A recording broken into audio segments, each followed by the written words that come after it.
Buddha left his wife when he was 24 or 25.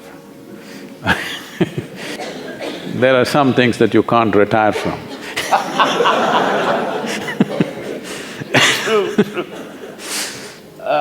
Anyway, about… this is something, the clarity has to come in the population. Spiritual process is an inward journey.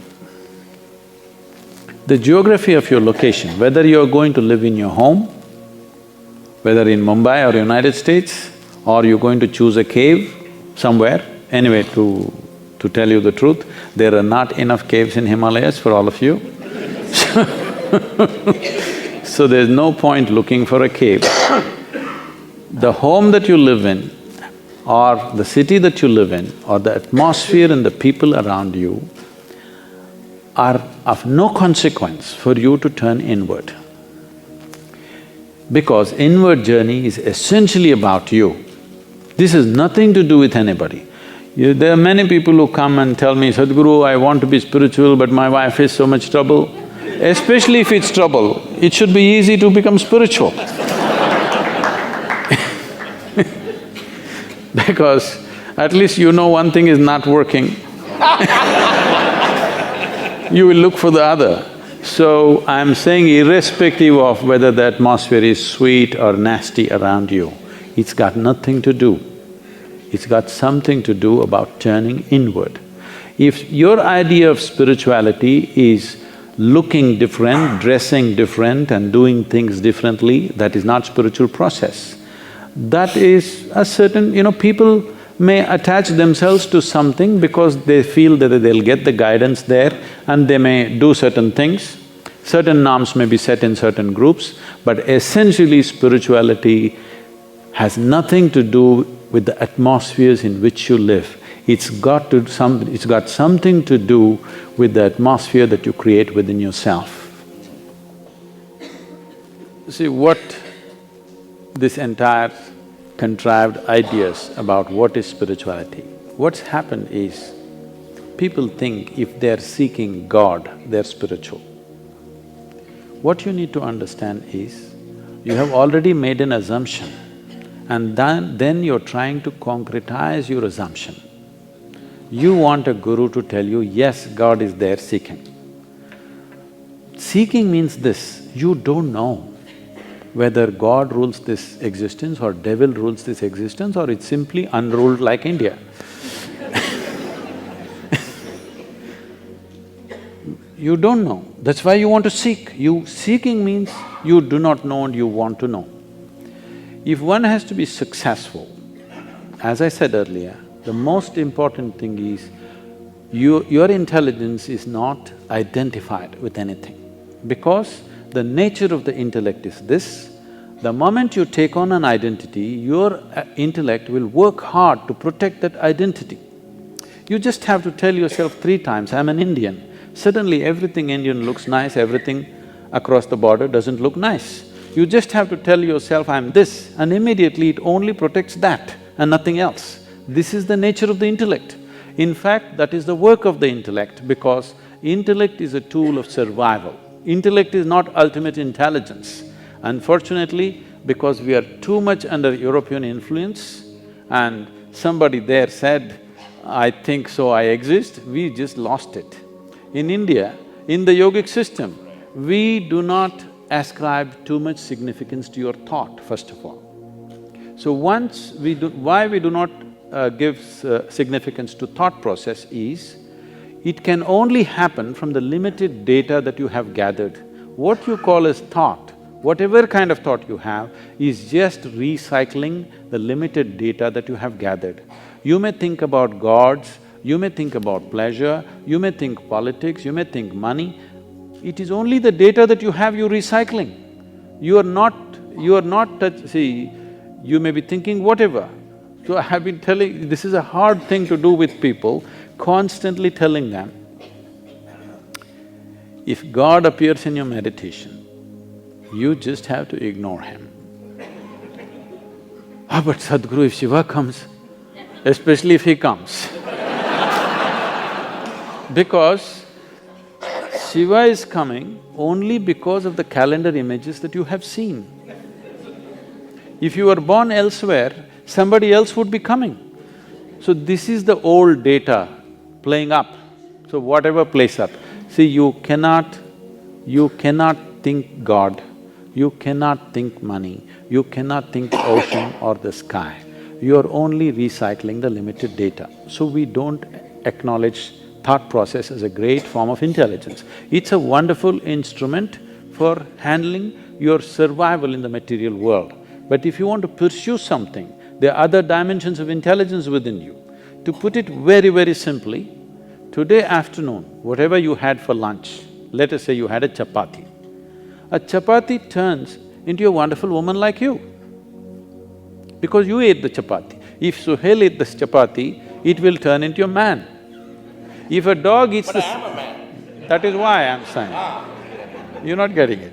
What I'm saying is, if a dog eats the chapati, it turns into a dog.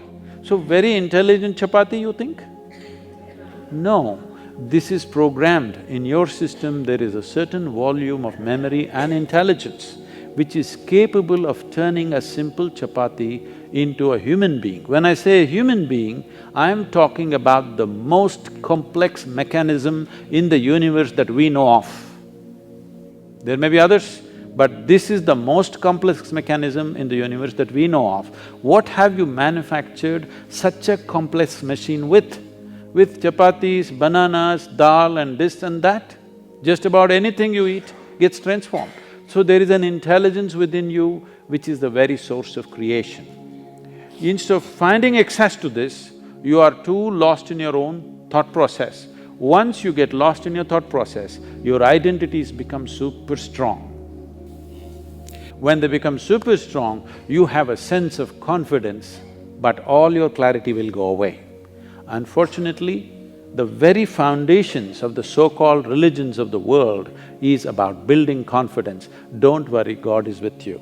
You know, there's some bank advertisements, you know, I'm with you. You know, our banker is with you. So, this is a confidence-building process, but confidence without clarity is a disastrous process. What you need is clarity. Confidence means you can't see, but you're confident. This is a dangerous way to go. This is a continuous disaster. See, it doesn't take thousands of years to figure out simple aspects of life. I'm saying, now Suhail is going at these things, anger, hatred, all kinds of prejudice against each other with great vehemence about it. What I'm saying is, these are simple things in a human being. After a million years of living here, if you can't figure it out which way to be out of it, obviously your intellect is not doing well enough, isn't it? You need other dimensions of intelligence. People ask me, Sadhguru, all other gurus are doing so many miracles, you don't do anything. I say, you want me to pull a pigeon out of my pocket?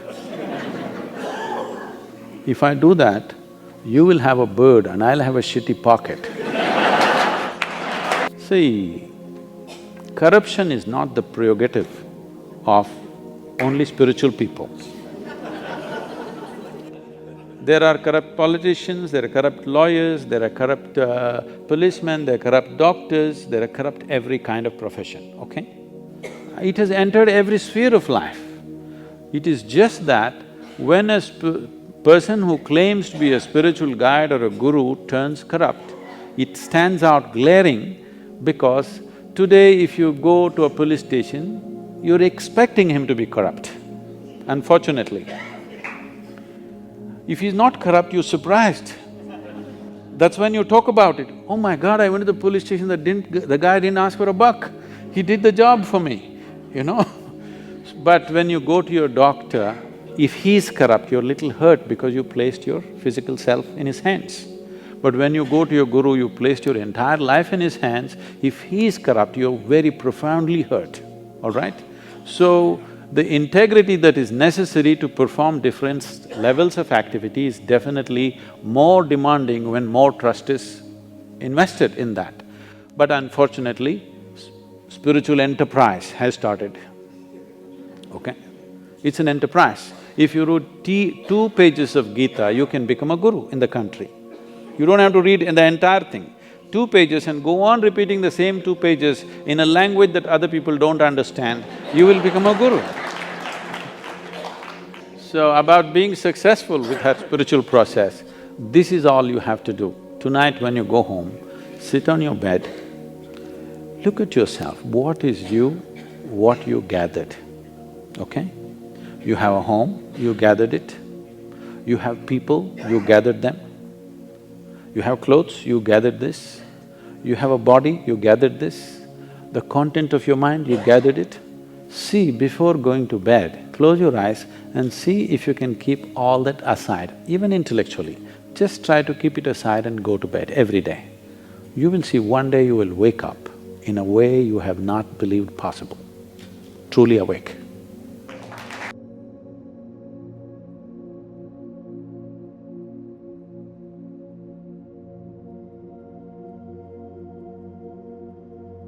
The primary reason why most individuals struggle to tap into their innate spirituality is the attachments and identifications they cling to relentlessly. These societal roles, familiar expectations, and personal labels create a wave of constraints that hinder the journey towards spiritual enlightenment. Sadhguru empathizes the importance of recognizing and releasing these identifications to pave the way for a profound spiritual transformation. Amidst the chaos of daily life, Sadhguru offers a simple yet powerful daily process to cultivate the shedding of limiting identifications. By incorporating these practices into one's routine, individuals can gradually unravel the layers of conditioning that occur their true spiritual nature. Through this transformative process, one can begin to experience a sense of liberation and clarity that transcend the confines of societal norms and familiar ties. The path to spiritual success does not necessarily require abandoning family or society. Instead, it calls for a conscious effort to dismantle oneself from the identification that obstructs spiritual growth. By embracing Sadhguru's daily practice and break these barriers, individuals can embark on a journey towards self-discovery and spiritual fulfillment. Contradictory to popular belief, finding success to spiritual path does not necessarily entail serving ties with family and society. While solitude and retreats can facilitate introspection for growth, true spiritual evolution occurs amidst the complexities of everyday life. It is within the dynamic of familiar relationships and societal interactions that profound spiritual lessons often unfold. Rather than viewing family and society as obstacles to spiritual progress, they can serve as crystals for personal growth and transformation. Embracing spiritual practices within the context of daily routine and relationships allows individuals to integrate their spiritual aspirations with worldly responsibilities. This integration fosters a holistic approach to spirituality that transcends the dichotomy of inner and outer worlds. Achieving success on the spiritual path involves cultivating harmony and an alignment between one's inner spiritual journey and external engagement with family and society. By nurturing meaningful connections, practicing compassion, and embodying spiritual values in everyday interactions, individuals can navigate the complexities of modern life while staying true to their spiritual essence. The notion of leaving family and society to find success on spiritual path is a myth that overlooks the transformative potential inherent in everyday experiences. By embracing the interconnectedness of spiritual growth and worldly responsibilities, individuals can navigate the spiritual path with grace and authenticity. Balancing family and society becomes not a hindrance but a getaway to profound spiritual realization and fulfillment. As we come to the end of this insightful journey, it is important to acknowledge the complexities of life choices, especially when it comes to the pursuit of spirituality within the context of family and society. The story of Gautama the Buddha leaving his family in his quest for enlightenment is one that has resonated through time, raising questions about the balance between our spiritual yearnings and our responsibilities. Sadhguru's wisdom shed light on this intricate dilemma. He reminds us that the challenge lies not in choosing between spirituality and family, but in how we handle our identifications with people and roles. It's this attachment that often hinder our ability to lead a balanced life and experience true spiritual growth. Throughout this video, we have gained valuable insight into an unconventional approach to success on the spiritual path. One that doesn't require turning away from family and society, but rather turning inward to master your own spiritual identifications. Sadhguru offers a simple daily practice to help us gently release these attachments, allowing us to navigate life complexities with greater clarity and inner freedom. Remember that the journey of self-discovery is unique for each of us. While it might be tempting to emulate the choices of great spiritual figures, the real key lies in finding a path that aligns with your individual circumstances and aspirations. With the knowledge and guidance shared by Sadhguru, you now possess a valuable tool to navigate the intersection of spirituality, family, and society. So, as you reflect on the profound insight you have gained today, consider how you can apply these teachings to your own life. Whether you are a seeker on the path of self-realization or someone striving to strike a balance between personal growth and responsibilities, remember that you hold the power to craft your own journey. Thank you for joining us on this enlightening exploration. Stay curious, stay open, and stay connected to the profound teachings of Sadhguru. Until we meet again, may you find clarity, harmony, and the success on your unique journey of self-discovery. Stay tuned for more transformative video as we continue to explore the depth of wisdom with Sadhguru. Namaskaram. Chandrachud Shiv Shankar Parvati Ramana निनगे Namo Namo.